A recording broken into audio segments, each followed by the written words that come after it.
Usually, today would have been the value of environmental sustainability. That's the cycle. And usually when we're talking about environmental sustainability, we talk about the outside world. But listening to conversations this month, in the last few weeks, I wanted to take some time today to focus on the inner world as individuals and community.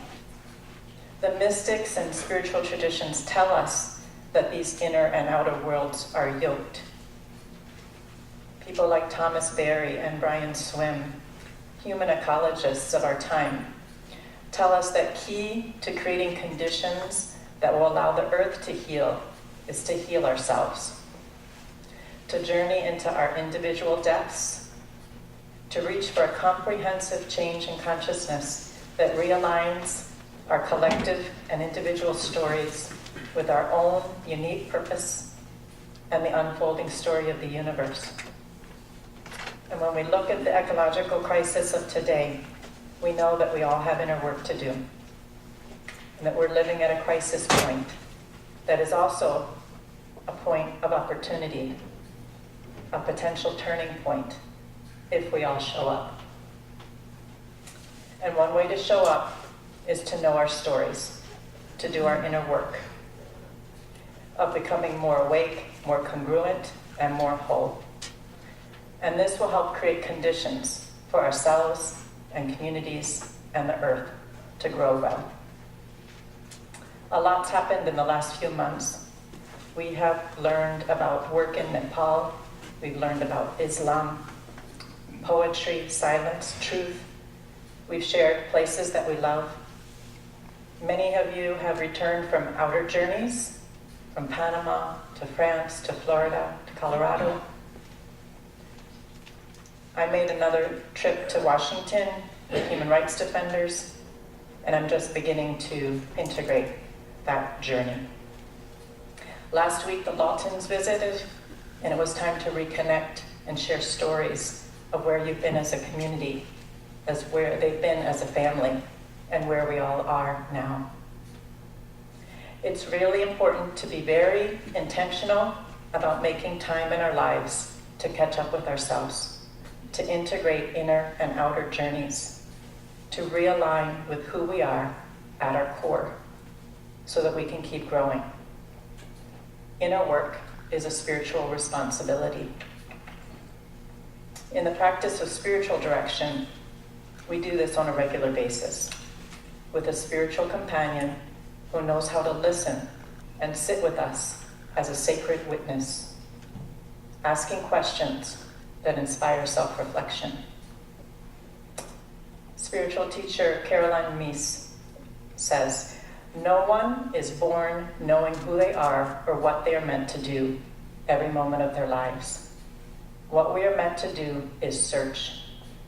We must each find our way, and along the way, discover who we are, what we believe, what we value, what holds heart and meaning for us and what does not. Most important, how to love. We are our own mystery." Bill Plotkin, in his book Nature and the Human Soul, says that telling our stories is a way to gather our outer and inner experiences, integrate them into a unified story, whose central theme is our unique way of belonging to the world. Spiritual traditions would call this a calling, a mission, dharma, service, purpose. And they say that it's our responsibility to discover it and live it as individuals and as communities. When I first began sharing with my friends that we might be coming to live here in Western Michigan, some, knowing our story, said, "We don't think you can live there." And I was aware of the conservatism and fundamentalism. I had seen the Confederate flags. I had noticed the corner store that was really well stocked with ammunition and alcohol, and an inordinate number of books in the public libraries with women with white head coverings. So when Tom found the C3 community, I remember sitting in Managua looking at your values and your mission on the website and thinking, here's a community that is on a journey. This is a community with a story. And when I worked with the search committee, I learned more about the journey of this community. And during an open inquiry session at the beginning of the year, I learned how hard some parts of it have been, how there have been losses along the way, and also the goodness and the growth that have come of it. I heard people say, we are more authentic, transparent, inclusive. We are kinder. And when I got to the office at Taylor Street, and I saw historical documents, and I learned even more and could appreciate at another level what a journey you are making. And so when friends ask me about this community, they say, who are they? What's their story? And I share what I know as someone new who's just entering and getting to know this community. I say, I see a group of people. Many come from a conservative religious background, and they have created an inclusive, spiritually diverse community that is open to inquiry. They have shifted from following a class of leaders and clergy that are set apart to a practice of bottom-up, community-based shared leadership. A community that is shifting from projecting authority onto external leaders to the cultivation of inner authority. A community that is learning to lead from within and to live fully into its vision and mission and values. At the board of trustees and committees, we're looking at questions of growth, direction, and how to nurture an inclusive spiritual community. And as we enter into these conversations, one first step is that we all need to do inner work. We need to know who we are. We need to know the spiritual stories at our core, both as individuals and communities. Sue Monk Kidd, author and writer, says the word story actually means to know. And in the act of looking at our story, there's always an event of coming to know. The inner story creates identity, transforming our vision of who we are. It is an act of self-knowing. Through the lens of story, we see the mystery of ourselves more clearly. Knowing who we are hinges on remembering who we have been in the past and the vision of who we may be in the future. And we need to spend time on that hinge. My friend David was spending time on that hinge. He was born in a little holler in Appalachia, poor, with a deep love for music, the land, and a sense of the sacred. He became an Episcopal priest. He came out as a gay man in the church, and he spent decades taking U.S. church leaders to Central America to learn about peace. And there came a time when the Episcopal Church was in crisis, and they were closing a lot of churches. People were leaving because of ordination of women, because of sexual diversity and inclusion issues. And he came to me and he said, I can't close down another church. There's too much grief, and there's nothing life-giving in it for me. And this had huge implications for his life and his identity and his story. So he set aside time to reflect, to look at his story. And at the end of that process, he was staying with us in Central America. He had taken about a month to do this. And he was very clear on who he was, what the story at his core was. It had to do with love of the land and social justice and the sacred.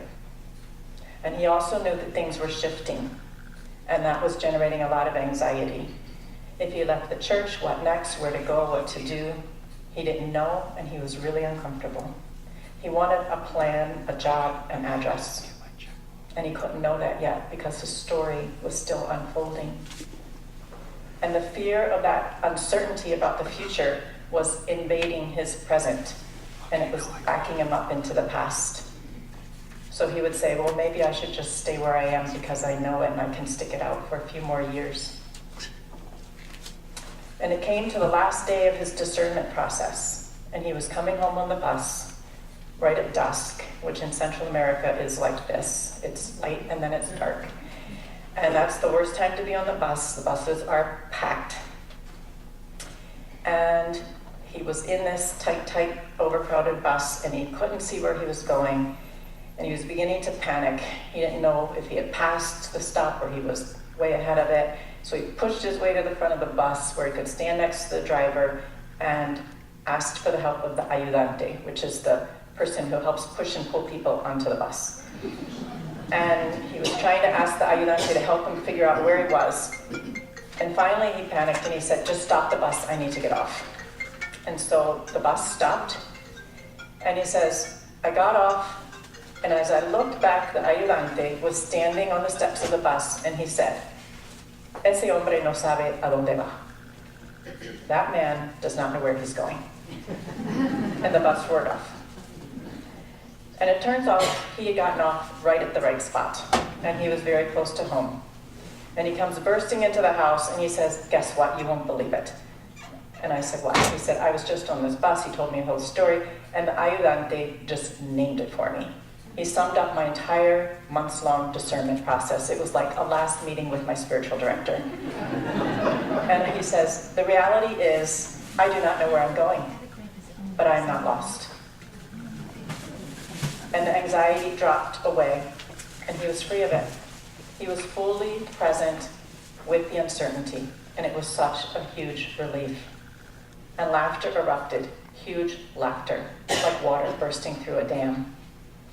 He'll be here in a few months, and I can guarantee you, if any of you say, that man doesn't know where he's going, he'll laugh. It was such a lesson.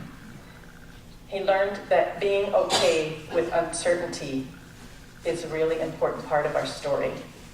To trust the state of not knowing. It's an important way to grow and find our way. Angeles Arians, spiritual teacher, writer, and cultural anthropologist, says, the human resource of wisdom is accessed by learning how to trust and how to be comfortable with states of not knowing, by being open to outcome but not attached to outcome. So David did not take the next church. He trusted the unknowing. He sat in that wisdom. And something new opened up. He was asked to work in the fair trade movement, and it took him to farms around the world, opening fair trade markets for small organic producers. And he began to study a form of meditative body work that became his new priestly service. And the last few years, he's worked with our accompaniment team in Central America, bringing that healing gift to human rights defenders and street children. And he found again his unique way of belonging to the world, and his circle of identity widened. Making time for the inner work ripens and readies us. It helps us to stay with ourselves until life finds us again. David Wagner has a poem about this. He says, stand still. The trees ahead and the bushes beside you are not lost. Wherever you are is called here. And you must treat it as a powerful stranger. You must ask it permission to know it and to be known. The forest breathes. Listen, it answers. I have made this place around you. And if you leave it, you may come back again and again and again, saying, here. No two trees are the same to raven. No two branches are the same to wren. If what a tree or a bush does is lost on you, you are surely lost. Stand still. The forest knows exactly where you are. You must let it find you. And Rilke speaks to this. when he says, "Be earth now, and even song. Be the ground lying under the sky. Be modest now, like a thing, ripened until it is real, so that he who began it all can feel you when he reaches for you." Robert Atkinson, in The Gift of Stories, says, "Telling our stories may be the most important way we have of giving our lives meaning, healing parts of it that may need to be healed, and making peace with ourselves, gaining a deeper, broader perspective on life. We experience release, recovery, resolution, and renewal. Working with our stories, we identify injury and tend to what needs to be healed, make meaning of it so we can grow." When I was in Nicaragua, I kept journals through all those years. And I would send them out of the country, and friends had put them in a bank in a safety deposit box where they kept them for safekeeping. And after the war, there was a series of dreams and inner promptings, ever more insistent, that made it very clear that it was time to unpack those journals. And a good friend, a gifted writer, pointed to the journals and he said, "This is where your story lies." And I trusted him because I knew his story. He had studied English literature and become a college professor, and he was a good one. He had a good job. His life was secure. And then depression set in. He couldn't shake it. He couldn't teach. All the energy had gone out of it. And he honored the depression, and he did his inner work. And that took him into his basement. And he began working with wood, a craft for which he had no experience, training, or education, nothing. And without understanding why, other than his soul needed to, he left his identity and the security of academia. And he began his journey with wood. And it took him into a world with no words. And from that world, he could write. And he could nurture other writers, and he could work for peace in Central America. It was a brilliant plan, and he never would have thought it up himself. It emerged from his inner work, and that inner work reshaped his outer journey, and it aligned him with his unique way of being in the world. So with his support, I retrieved the journals, and I began to write. Some days, all I could manage was to read one entry. There was so much pain in that journey. Things I didn't remember until I read them in my own handwriting. And at least once a week, I would go stomping out to tell Tom, "Forget it. This is too hard. I can't stand it. I'm done." And besides, no one cares, and this does not matter. And in his steady, quiet way, he would say, "Yes, it does matter." The healing process hurts, but it makes a difference, and it does matter. It restores energy, trust, and congruence to the present. It yields insight and meaning for self and others. It deepens and expands our understanding of and relationship to mystery. It clears the past of individuals and communities, and often the healing process will even clear injuries of past generations. It unburdens, it opens, and it lightens the future. Right now, at the Sundance Center down the road from me, there's a horse named Blackjack who's teaching me about this healing process again. He's 33 years old, and that's old for a horse. For the last 3 winters, Sundance Center has made a bonfire for him in the fall, going into winter, because they want to honor him. They're not sure he'll make it through that winter. These horses aren't stable. They work as a herd out on the land. And he came through this winter. Came through one more winter. But he was limping, and he started to stumble.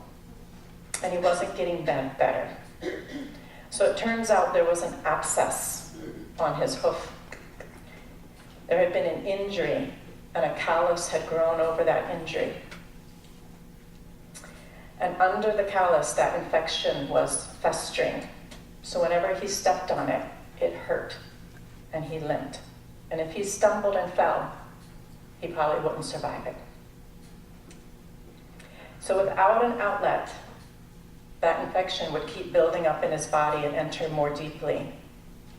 So the callus needed to be lanced and the channel opened so the infection could drain.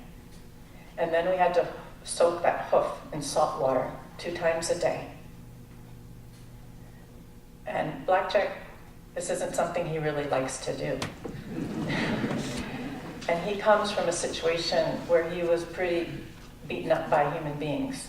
And for a long time, he was scared to death of human beings, much less anybody touching him where he was hurt. But a relationship of trust had been established that enabled Blackjack to stand through that healing process. And the infection cleared up, and he's stepping firmly, and he's walking well. Parker Palmer, in his book, A Hidden Wholeness, says, whatever brokenness we experience in ourselves and in the world, a hidden wholeness can be found just underneath the surface. To sustain and nurture an inclusive spiritual community, we need to encourage each other to work for that wholeness, individually and collectively. In his book, Reclaiming Spirituality, Diarmid Omerchu writes, this has been an era of mechanistic modeling, patriarchal control, triumph of rationality that has proven to be highly destructive for the future, the well-being of person and planet alike. There is a worldwide yearning to outgrow the stultifying and crippling boundaries with which we have tried to hem in the human search for meaning. Providing alternative sacred spaces for spiritual seekers of our time, with people trained in the skills of accompaniment and discernment, requires the primary and urgent attention of all people of goodwill. This community is providing an alternative, inclusive space for spiritual seekers. There are no guidebooks or maps to follow. We are in uncharted waters. We must be comfortable with the wisdom of uncertainty. And we must learn to lead from within. And that will take a lot of inner work. Because we all have roots in a society that is structured by patriarchy, race, class, and gender. And we've all internalized this to varying degrees. And we will all need to do the work of dismantling and healing any structure in us that others or excludes in order to lead from a place of greater wholeness. Nurturing an inclusive spiritual community means embracing and respecting difference. For some, the journey involves God and prayer. For others, it does not. And there are many points in between. It's important to span that spectrum and also not to sacrifice depth. If the path is Christianity or Buddhism or yoga or earth-based spiritualities, it's important to go deep into that tradition and bring forth the wisdom and share it with the larger community. This diversity is an asset. It helps us to grow and learn to live and work together in an increasingly diverse world. In 1980s, I had the privilege of working with the government of Nicaragua. And this was a government that was thrown together in the aftermath of a long revolutionary war, led by humanists with a formation in Marxist political theory, young people who had spent months, years of their life out in the mountains fighting for change. And it was also led by liberation theologians whose formation was in Christianity. And it was led by poor people who had lived an experience of oppression and liberation. And the one common denominator was that nobody had any experience in government at all. But everybody was working side by side under the most adverse of conditions to turn this poor, battered, determined little country around. And people came from all over the world to be part of what they called this revolutionary mysticism. And we couldn't have been more diverse. And what made it work was an ethic of mutual respect and a shared vision, a shared dream. Tomás Borge was one of the leaders of the revolution. He was an atheist, and his office was full of crosses. It was a meaningful symbol for him because he had been tortured very badly. He had been castrated and other things that I won't even go into. And when he was in government, he came face to face with his torturer. And he said, "My revenge is forgiveness. My revenge is bread and school for your children and for your grandchildren." And he said, those who tortured were part of a system that deliberately injured their humanity. And we have a dream of creating a prison system that will heal and restore wholeness. And they asked Sister Mary Hartman, a US nun, a woman from a country that was waging war on their country, to lead the creation of this modern prison system that would use art, music, poetry, and working with the land to restore humanity and the wholeness of prisoners. And this work was internationally recognized.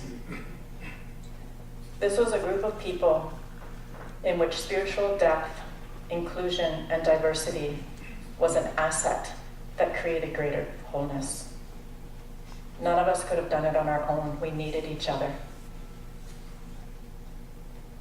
Johan Galton is an international peace educator and mediator.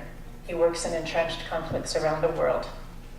And we had the privilege of working with him in Central America after the war. And he always told us that in his work, the stories and the spiritualities of the people are key to world peace. He describes spirituality in this way: an inner sense of something beyond ourselves, a pattern of nonviolence, equity, a peace. And he says that he has found that at the core of every tradition, there is a spiritual story that can help us grow into a peaceful future as human beings. He says possibly the hard, highly divisive churches attached to state power will recede into the background as relics of the past. But the current wave of fundamentalism in all religions points in the opposite direction. There is no alternative to dialogue without self-righteousness, lifting up the soft sides of the religious and spiritual traditions, the side of love and compassion, and creating an inclusive spiritual commons for humanity. This is essential to leading a good life and laying a pattern of nonviolence, equity, and a peaceful future. In his book, The Globalization of God, he lifts up what he identifies as the best practices from the world's spiritual stories. From Islam, sharing and togetherness. From Christianity, he sees 4 branches. From the Orthodox branch, optimism. From the Catholic branches, restorative justice. Protestantism, individual conscience. From liberation theologies, preferential option and compassion for the poor and most vulnerable. From Judaism, dialogue. Buddhism, everything is connected, nonviolence. Hinduism, the trinity of creation, preservation, and destruction. Taoism, the yin-yang in everything. Confucianism, harmony. Indigenous spiritualities, the reverence for the earth, kinship with all life forms. And humanism, universal human rights and basic needs. Theologian and professor of religious studies Gordon Lynch sees a movement of small communities of people around the world that is emerging. He says they are going a step beyond multi-faith tolerance. There is a movement towards a spirituality that can unite people around a commonly held set of values a forward-looking collaborative agenda for the social transformation required to evolve into a trans-patriarchal era that is beckoning us all forth. This movement of small communities of people is part of the spiritual story of our times. And C3, in its own unique way, is part of this movement. Right now, there's a committee within this community that's working on the story of this community so that we can know more deeply who we are and share it with others. And at the same time, each of us needs to work on our own individual story, to be intentional about it, paying attention to what has heart and meaning, where there's injury, what needs to be healed. It's important to make time for this. Get a journal, do your own reflection on your story, find a companion and tell your stories to each other, form a small group, or share stories when you're walking with each other.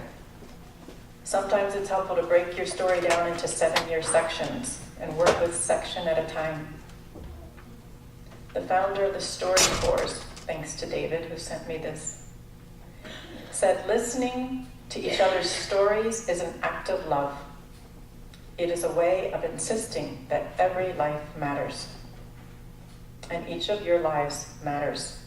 Each of you has a spiritual story that will tell you who you are at your core, your unique purpose and way of belonging to the world. And as a community, we need to encourage each other to do that inner work, to know our stories, and to live out of our unique way of belonging to the world. They say that the number one regret of the dying is, I didn't live my life. To be a spiritual community is to make sure that we are living our lives, each in our unique way, as fully as we can. Sharing the wisdom of our journeys is a way to listen to each other, to love each other, and make sure we are living our lives. It's a way to widen our circle of identity. Mystics and spiritual traditions tell us that the inner and the outer worlds are yoked, that key to creating conditions to allow the earth to heal is to heal ourselves, to journey into our individual depths, to know the stories at our core. And this will connect our lives into the greater tapestry of the world, align us with the unfolding story of the universe. I want to just read, to close, a poem from Hafiz. It's called In a Holy Book I Have. In a holy book I have, there are pages from the Bible and the Quran, and pages from the sutras, and from the Upanishads and the Torah and the Gita, and pages of things that unknown saints wrote in collaboration with the heavens that people have never seen, and pages of the wisdom of animals and their young singing while they played, the way we once did with the stars, and pages of plants and pages of sounds and pages of earths. Yes, it is all there in my soul. Anything ink has ever preserved and anything that stone ever begged to have carved on it, anything any instrument gifted from its mind or a brush left for us to see, any space sanctified by dance, I know. And anything that will ever be written in your heart, you, the eyes or ears and cells that now hear this. In holy book I have, in a sacred text I carry, is the face and the story of everyone who will ever be.